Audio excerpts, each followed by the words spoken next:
حضرت سلیمان علیہ السلام کو ایسی بے مثال حکومت اور سلطنت حاصل تھی کہ صرف ساری دنیا پر ہی نہیں بلکہ جنات اور ہوا پر بھی ان کی حکومت تھی،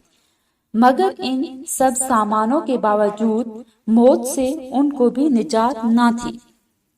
اور یہ موت تو مقررہ وقت پر آنی ہی تھی۔ بیت المقدس کی تعمیر جو حضرت داؤد علیہ السلام نے شروع کی، ملک شام میں جس جگہ حضرت موسیٰ علیہ السلام کا خیمہ گاڑا گیا تھا، ٹھیک اسی جگہ حضرت داؤد علیہ السلام نے بیت المقدس کی بنیاد رکھی۔ مگر عمارت پوری ہونے سے قبل ہی حضرت داؤد علیہ السلام کی وفات کا وقت آن پہنچا، اور آپ نے اپنے فرزند حضرت سلیمان علیہ السلام کو اس عمارت کی تکمیل کی وصیت فرمائی۔ چنانچہ حضرت سلیمان علیہ السلام نے جنوں کی جماعت کو اس کام پر لگایا اور عمارت کی تکمیل ہوتی رہی۔ جنات کی طبیعت میں سرکشی غالب تھی۔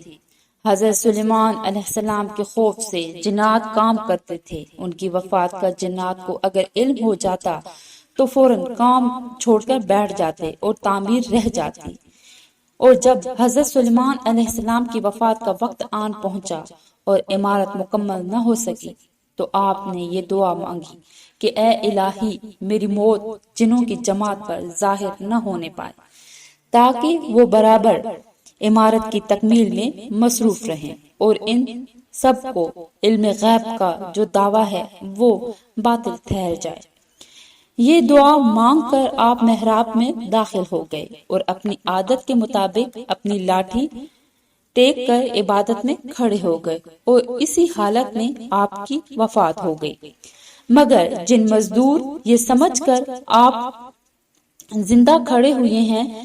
برابر کام میں مصروف رہے، اور عرصہ دراز تک آپ کا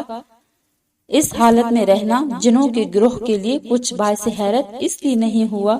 کہ وہ بارہا دیکھ چکے تھے کہ آپ ایک ماہ بلکہ کبھی کبھی 2 ماہ برابر عبادت میں کھڑے رہا کرتے تھے،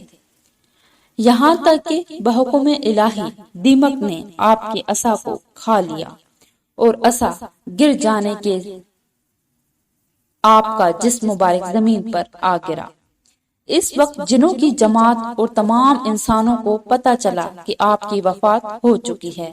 قرآن مجید نے اللہ تعالیٰ نے اس واقعے کو ان لفظوں میں بیان فرمایا ہے، اور پھر ہم نے حضرت سلیمان پر موت کا حکم بھیجا تو جنوں کو ان کی موت دیمک ہی نے بتائی جو ان کے عصا کو کھا رہی تھی۔